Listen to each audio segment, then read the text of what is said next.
सैनिक school society द्वारा manage किए जाते हैं, जो कि मिनिस्ट्री ऑफ डिफेंस की एक ऑटोनमस बॉडी है। साल 1961 की बात है जब महाराष्ट्र के सतारा में सबसे पहला सैनिक स्कूल डेवलप किया गया। आज जिसकी संख्या बढ़कर 33 यानी कि 33 हो गई है। इसके साथ ही कुछ न्यू सैनिक स्कूल भी डेवलप किए गए हैं, जो कि गवर्नमेंट द्वारा नहीं बल्कि प्राइवेट इंस्टीट्यूशन और नॉन गवर्नमेंट ऑर्गेनाइजेशन द्वारा संचालित हैं। देखिए, सैनिक स्कूल को स्टैब्लिश करने के पीछे एक मेन मोटिव यही था कि वो एक ऐसे यूथ, ऐसे स्टूडेंट को तैयार करे जो आगे जाके एक ऑफिसर बन सके, यानी कि एनडी यानी कि नेशनल डिफेंस एकेडमी, जो ये खड़गवासला पुणे में है वो ज्वाइन कर सके, इंडियन नेवल एकेडमी ज्वाइन करे, या अदर जो अकेडमिक्स है, मान लीजिए ओटीए चेन्नई हो गया या फिर और ओटीएस अलग अलग जगह पे भी है, वो सारी अकेडमी ज्वाइन करे और आगे जाके एक ऑफिसर बने। पर क्या यहाँ से निकले हुए लोग सिर्फ आर्म फोर्सेस में ऑफिसर बनते हैं? जी बिल्कुल नहीं। यहाँ से निकले हुए लोग आपको अलग अलग क्षेत्रों में प्रगति करते हुए मिल जाएंगे, वो चाहे हमारे उपराष्ट्रपति जगदीप धनखड़ हो या फिर हमारे first chief of defence staff general Vipin Rawat. आपको हर फील्ड में कोई ना कोई ऐसा व्यक्ति जरूर मिलेगा जो कि एक सैनिक स्कूल का होगा। आप राकेश रोशन को जानते होंगे, जी हाँ, ऋतिक रोशन के पिताजी, जो कि एक फिल्म डायरेक्टर भी हैं, वो भी सैनिक स्कूल के एक एल्यूमिनाई रह चुके हैं। आप प्रहलाद कक्कड़ को जानते होंगे, जो कि एक एड डायरेक्टर है, वो भी एक सैनिक स्कूल के एल्यूमिनाई रह चुके हैं। सैनिक स्कूल आपके ऑल राउंड डेवलपमेंट पे फोकस करता है, जिसमें sports, extra curricular activities, debate, drama, art जैसे बहुत सारी चीजें शामिल है, जिसमें आप सैनिक स्कूल से निकलने के बाद एक अच्छे इंसान तो बनेंगे ही बनेंगे, साथ में देश की प्रगति में भी एक महत्वपूर्ण योगदान देंगे। ये सब जानने के बाद अगर आप भी सैनिक स्कूल में एडमिशन लेना चाहते हैं तो मैं आपको बता दूं कि आप यहाँ पे सिर्फ और सिर्फ क्लास 6 और क्लास 9 में ही एडमिशन ले सकते हैं और अदर क्लासेस के यहाँ पे एडमिशन नहीं होते हैं।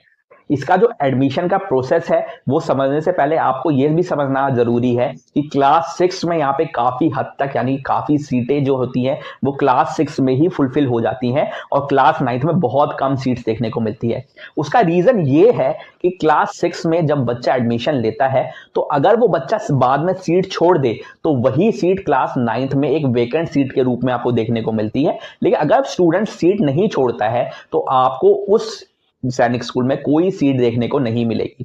ऐसे भी बहुत सारे सैनिक स्कूल्स होते हैं जो 0-0 सीट रिपोर्ट करते हैं अपने 9th के एडमिशंस के लिए। तो अगर आप एक स्टूडेंट है और एडमिशन लेना चाहते हैं तो 9th का वेट मत कीजिए, एक अर्ली बर्ड बनिए और 6th क्लास में ही सैनिक स्कूल में एडमिशन ले लीजिए। अब हम बात करते हैं इसके एडमिशन प्रोसेस। देखिए, जैसे मैंने आपको स्टार्टिंग में बताया था कि यहाँ पे 2 तरह के सैनिक स्कूल देखने को आपको मिल रहे होंगे। एक तो है सैनिक स्कूल और एक है न्यू सैनिक स्कूल, जिसे एनएसएस के नाम से जाना जाता है। एक को कहते हैं एसएस यानी कि सैनिक स्कूल, एक को कहते हैं एनएसएस यानी कि न्यू सैनिक स्कूल। इसके बारे में थोड़ा आगे भी डिस्कस करेंगे। सबसे पहले मैं आपको एडमिशन का प्रोसीजर बता देता हूँ। देखिए, यहाँ पे अगर आप एडमिशन लेना चाहते हैं तो पूरी तरह से ये एंट्रेंस बेस्ड एडमिशन है। अगर आप न्यू में भी एडमिशन लेते हैं तो भी, ओल्ड में भी लेना चाहते हैं तो भी, यानी कि न्यू सैनिक स्कूल, ओल्ड सैनिक स्कूल, दोनों में एडमिशन का प्रोसेस जो है वो ऑल इंडिया सैनिक स्कूल एंट्रेंस एग्जाम, जो कि एनटीए कंडक्ट करता है, नेशनल टेस्टिंग एजेंसी कंडक्ट करता है, उसके बेस पे ही आपका एडमिशन होगा। अगर आप वो एग्जाम नहीं देंगे तो दोनों ही स्कूलों में आपका एडमिशन नहीं हो सकता, चाहे वो ओल्ड सैनिक स्कूल हो चाहे कि न्यू सैनिक स्कूल हो। अब हम सैनिक स्कूल में एडमिशन की एलिजिबिलिटी कंडीशन की बात कर लेते हैं। अगर आप 6th क्लास में एडमिशन लेना चाहते हैं तो आपकी एज 10 से 12 साल के बीच में होनी चाहिए। अगर आप 5th क्लास में अपीयरिंग है तो आपका जो रिजल्ट है वो एडमिशन से पहले यानी कि 6th क्लास के एडमिशन से पहले आपका रिजल्ट आ जाना चाहिए। सेम इसी तरह की कंडीशन आपकी 9th क्लास में भी अप्लाई होती है। अगर आप 8th क्लास में पढ़ रहे हैं, अपीयरिंग है, तो आपका रिजल्ट 9th क्लास के एडमिशन से पहले आ जाना चाहिए। 9th क्लास में जो एज लिमिट है वो 13 से 15 साल आपको दी हुई है। अब हम एक बहुत ही महत्वपूर्ण विषय के बारे में बात करने वाले हैं, वो है सीट बाइफर्केशन और सीट डिवीजन किस तरीके से है, रिजर्वेशन के क्राइटेरिया क्या क्या है। यहाँ पे हम इसकी बात करेंगे, ये भी डिसाइड करेंगे कि आपको जो न्यू सैनिक स्कूल है और ओल्ड सैनिक स्कूल है उसमें किस तरह के रिजर्वेशन सिस्टम और सीट का बाइफर्केशन देखने को मिलता है। तो चलिए शुरू करते हैं और मैं आपको बताता हूँ सीट डिवीजन किस तरीके का आपको देखने को मिलेगा। सबसे पहले हम देखेंगे कि एक सैनिक स्कूल जिसे आप ओल्ड सैनिक स्कूल या एसएस के नाम से जानते हैं, उसमें किस तरह का रिजर्वेशन सिस्टम देखने को मिलता है और वहां पे किस तरह से सीट का बाइफर्केशन देखने को मिलता है। देखिए, सैनिक स्कूल्स में सिर्फ और सिर्फ मेन जो डिवीजन है वो डोमिसाइल के बेस पे किया जाता है। यानी कि अगर आप स्टेट के डोमिसाइल हैं तो आपके लिए 67% सीट रिजर्व है, लेकिन अगर आप अदर स्टेट्स के हैं तो आपके 33% सीटें रिजर्व है। मैं आपको इसको एक एग्जांपल के साथ समझाता हूं।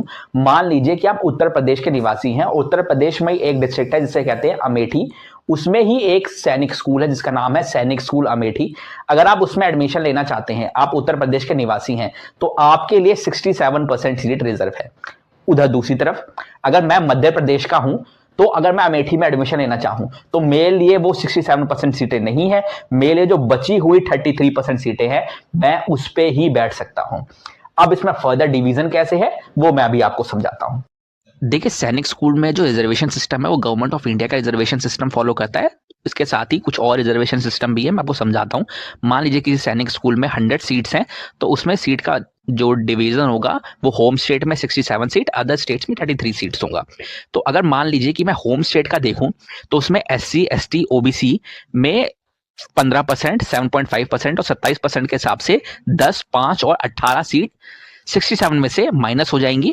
तो बची हुई जो 34 सीट्स हैं उसमें डिफेंस के जो वार्ड्स होते हैं या एक्स सर्विस मैन के जो वार्ड्स हैं, उनके चिल्ड्रंस वगैरह हैं, तो उनके लिए 9 सीट रिजर्व होती है। तो टोटल जो अनरिजर्व, जनरल नहीं, यहाँ पे आप अनरिजर्व लिखेंगे तो सही होगा, अनरिजर्व सीट जो है यानी किसी के लिए जो रिजर्व सीट नहीं है वो 25 बचती हैं। एक एग्जाम्पल के साथ समझाया गया है। ठीक उसी तरह से यहाँ पे जो 33 सीट्स हैं जो कि अदर स्टेट्स वालों के लिए, उसमें यहाँ पे डिफेंस पर्सनल के लिए 4 सीट्स और टोटल अनरिजर्व सीट्स जो है वो 13 बचती हैं। तो इस तरह का कुछ बाइफर्केशन आपको यहाँ पे देखने को मिलता है।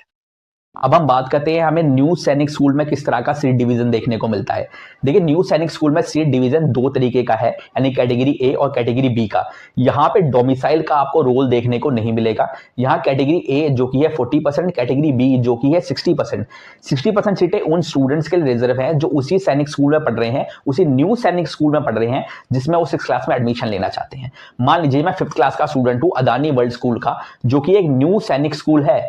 तो अगर मैं 6th क्लास में एडमिशन लेना चाहता हूं उसी अदानी वर्ल्ड स्कूल में ही, एक न्यू सैनिक स्कूल में ही, तो वहां पे जो सीट रिजर्वेशन है वो 60% है मेरे लिए। लेकिन अगर मैं किसी दूसरे XYZ स्कूल का स्टूडेंट हूं या किसी दूसरे न्यू सैनिक स्कूल का भी स्टूडेंट हूं तो मेरे लिए वहां पे 40% रिजर्वेशन का ही प्रावधान है, 60% सीट मेरे लिए रिजर्व नहीं है। या डोमिसाइल का भी किसी तरह का कोई रोल आपको देखने को नहीं मिलने वाला है। तो जब आप एंट्रेंस का फॉर्म भरेंगे तो आपको वैरायटी ऑफ चॉइसेस देखने को मिलेंगी। वो क्या क्या चॉइसेस है और उन चॉइसेस को आपको किस तरह से फिल करना है मैं आपको वो समझा देता हूं। तो चलिए थोड़ा सा स्क्रीन पे चलते हैं, मैं आपको समझाता हूं ये कि आपको किस तरह से, आपको कौन कौन सी चॉइसेस हैं और आपको किस तरह से वो ऑप्ट करनी है। देखिए, ऑप्शंस कुछ इस तरीके के हैं। सबसे पहले मैं उसके ऑप्शन की बात कर रहा हूँ, अगर आप ऑलरेडी न्यू सैनिक स्कूल में पढ़ रहे हैं तो क्या क्या ऑप्शंस हैं आपके पास, जो कि काफी कम लोग होंगे, फिर मैं बता देता हूँ। देखिए, अगर आप न्यू सैनिक स्कूल में ऑलरेडी पढ़ रहे हैं किसी भी, जैसे मैंने एग्जांपल लिया था अदानी वर्ल्ड स्कूल का, मान लीजिए आप अदानी वर्ल्ड स्कूल में ही पढ़ रहे हैं, तो अगर आप चाहें तो सिर्फ और सिर्फ सैनिक स्कूल के लिए, जो कि ओल्ड सैनिक स्कूल है, उसके लिए अगर आप अप्लाई करना चाहें तो डायरेक्ट आप उसके लिए भी अप्लाई कर सकते हैं। दूसरा ऑप्शन है, अगर आप चाहें तो सिर्फ और सिर्फ NSS यानी कि सिर्फ जो न्यू सैनिक स्कूल है उसके लिए अप्लाई करना चाहें तो आप उसके लिए भी अप्लाई कर सकते हैं। तीसरा ऑप्शन है, सैनिक स्कूल और अप्रूव्ड न्यू सैनिक स्कूल के लिए अप्लाई करना चाहें तो आप उसके लिए भी कर सकते हैं। अगर आप सैनिक स्कूल के अप्लाई करते हैं तो डायरेक्ट अप्लाई कर दीजिए, ये ऑप्शन है। यहाँ पे 3 कॉम्बिनेशन देखने को मिलेंगे। अगर आप NSS यानी कि न्यू सैनिक स्कूल के लिए अप्लाई करना चाहते हैं तो आपको 3 तरह के कॉम्बिनेशन देखने को मिलेंगे। पहला है कि अगर आप 40% रूट से जाना चाहते हैं, यानी कि मैं अदानी वर्ल्ड स्कूल में पढ़ रहा हूं लेकिन मेरे को उस स्कूल में पढ़ने का मन नहीं है, तो मैं 40% रूट को ऑप्ट कर लूंगा। मैं किसी दूसरे अप्रूव्ड न्यू सैनिक स्कूल में अगर मैं जाना चाहूं तो मैं जा सकता हूं अदानी को छोड़ के। तो ये 40% रूट आप ऑप्ट कर सकते हैं। आप चाहे तो NSS 60% रूट भी ऑप्ट कर सकते हैं, यानी कि मैं अदानी वर्ल्ड स्कूल में पढ़ रहा हूं, मुझे अदानी वर्ल्ड स्कूल में ही जाना है, तो 60% रूट में ऑप्ट कर लूंगा और मुझे उसमें एडमिशन मिल जाएगा। लेकिन मुझे डर है कि क्या पता मुझे 40% रूट में एडमिशन ना मिले, क्या पता मेरी सीट भर जाए ऑलरेडी। तो मैं क्या करूंगा, मैं 60% यानी कि जो मेरी सीट है 60% वो भी अप्लाई करूंगा और 40% भी अप्लाई कर दूंगा, मतलब कैटेगरी ए कैटेगरी बी दोनों अप्लाई कर दूंगा। यानी कि अगर मैं किसी दूसरे न्यू सैनिक स्कूल में अप्लाई करना चाहूं तो मैं वो भी कर सकता हूं और अपने वाले में भी साथ में इस कॉम्बिनेशन में भी मैं अप्लाई कर सकता हूं। मतलब अगर किसी दूसरे में हो जाए तो ठीक, नहीं होगा तो कम से कम अपना तो मिल जाए, तो इसलिए दोनों आप कॉम्बिनेशन में भी अप्लाई कर सकते हैं। यहाँ पे जो तीसरी चीज आपको देखने को मिलेगी वो ये है कि अगर आप सैनिक स्कूल और न्यू सैनिक स्कूल के तरह तरह के ऑप्शन है, ठीक है, आप सैनिक स्कूल ऑप्ट करें और साथ में NSS 40%, मतलब मैं तो अदानी वर्ल्ड स्कूल का हूं लेकिन अगर मैं दूसरे स्कूल में जाना चाहता हूं तो मैं सैनिक school plus NSS 40% route opt करूंगा, जिससे मैं किसी दूसरे सैनिक स्कूल में तो जा ही सकता हूं, किसी दूसरे न्यू सैनिक स्कूल में भी जा सकता हूं। यहाँ पे दूसरा ऑप्शन है कि मैं 40% रूट भी ऑप्ट कर रहा हूँ, 60% रूट भी ऑप्ट कर रहा हूँ और साथ ही साथ मैं यहाँ पे सैनिक स्कूल भी ऑप्ट कर रहा हूँ, मतलब ओल्ड सैनिक स्कूल। मतलब ये जो बंदा है भाई हर हाथ में उसके लड्डू होगा कि वो सैनिक स्कूल भी ऑप्ट कर लेगा, 40% वाला रूट भी ऑप्ट कर लेगा। लेकिन अगर दोनों में कहीं नहीं हुआ तो NSS का 60% वाला रूट उस पर है ही, तो जिस स्कूल में पढ़ रहा है, जैसे कि अदानी में पढ़ रहा है तो अदानी में उसको एडमिशन मिल ही जाएगा। यहाँ पे लास्ट जो ऑप्शन है कि भाई मुझे मेरे स्कूल से बहुत प्यार है, मेरे को कहीं और नहीं जाना, तो सिर्फ सैनिक स्कूल ऑप्ट करेगा कि भाई सैनिक स्कूल में मिल जाए तो ठीक, नहीं मिलेगा तो मुझे मेरे स्कूल में तो मिल ही जाए, अदानी में तो मिल ही जाए। तो अदानी वर्ल्ड स्कूल का एग्जांपल ले रहा हूँ भाई, आप ये मत सोचना अदानी वर्ल्ड स्कूल ही अच्छा है, ये एग्जांपल है कि ए से है तो सबसे पहले उसी का नाम आया, तो उसी का नाम से मैं आपको समझा रहा हूँ। अब दूसरा ऑप्शन क्या देखने को मिलता है उन लोगों के लिए जो न्यू सैनिक स्कूल में नहीं पढ़ रहे हैं, तो उनके पास क्या ऑप्शन है। देखिए, अगर आप चाहें तो सीधा सीधा सैनिक स्कूल के लिए अप्लाई कर सकते हैं, अगर आप चाहें तो सिर्फ और सिर्फ एनएसएस सिर्फ न्यू सैनिक स्कूल के लिए अप्लाई कर सकते हैं, और आप चाहें तो दोनों के लिए अप्लाई कर सकते हैं। अगर आप सैनिक स्कूल के लिए अप्लाई करते हैं तो डायरेक्ट अप्लाई कर दीजिए।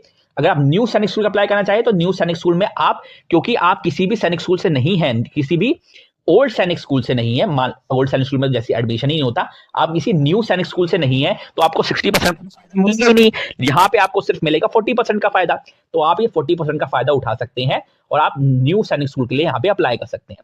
लेकिन अगर आप चाहें तो सैनिक स्कूल और न्यू सैनिक स्कूल दोनों में अप्लाई करना चाहें तो आप तो भी कर सकते हैं, लेकिन आपको यहाँ पे 60% का बेनिफिट देखने को नहीं मिलेगा, क्योंकि 60% जो है वो ऑलरेडी जो स्कूल में पढ़ रहे हैं न्यू सैनिक स्कूल में उनके लिए है, आपके लिए सिर्फ होगा सैनिक स्कूल प्लस 40% का रूट जो कि कैटेगरी ए का आपको यहाँ पे फायदा देखने को मिलेगा।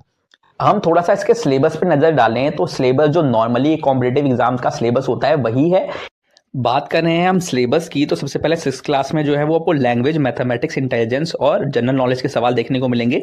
इससे मैथमेटिक्स के तो 50 सवाल आएंगे, बाकी सबके 25 क्वेश्चन देखने को मिलेंगे। टोटल मार्क्स जो है वो 300 है, 125 क्वेश्चन है और आपको 300 मार्क्स का में से अच्छे जैसे आप नंबर लेके आएंगे उस हिसाब से आपको एक अच्छा सैनिक स्कूल मिलेगा। आप यहाँ पे देख रहे हैं 9th क्लास का जो सिलेबस है, 9th क्लास में भी सिलेबस लगभग थोड़ा बहुत सेम ही है। इसमें मैथमेटिक्स, इंटेलिजेंस, इंग्लिश के साथ जनरल साइंस और सोशल साइंस इसमें ऐड हो गया है। तो आप ये देख पा रहे होंगे इसमें बाकी सब कुछ तो 25 क्वेश्चन ही आएंगे, लेकिन जो मैथमेटिक्स है वो 50 क्वेश्चन इसमें आएंगे और टोटल जो मार्क्स हैं वो 400 है।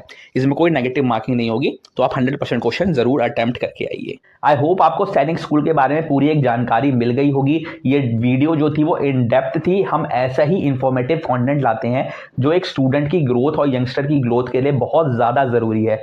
अगर आप एक यंगस्टर हैं, एक स्टूडेंट है, तो आप हमारे चैनल को सब्सक्राइब कर सकते हैं, ऐसा यूजफुल कंटेंट आपको मिलेगा। लेकिन अगर आपने यहाँ तक वीडियो देखी है तो वीडियो को लाइक करे बिना मत जाइएगा। कोई सवाल हो उनसे आप कमेंट बॉक्स में पूछ सकते हैं और आप जाके उनकी वेबसाइट भी चेक कर सकते हैं, एनटीए की भी और सैनिक स्कूल्स की भी आपको सारी जानकारी मिल जाएगी और कमेंट बॉक्स में मैं रिप्लाई करने के लिए बैठा ही हूँ। यहाँ तक वीडियो देखिए तो वीडियो को लाइक करें, चैनल को सब्सक्राइब करें और यहाँ तक वीडियो देखने का आपका बहुत बहुत धन्यवाद।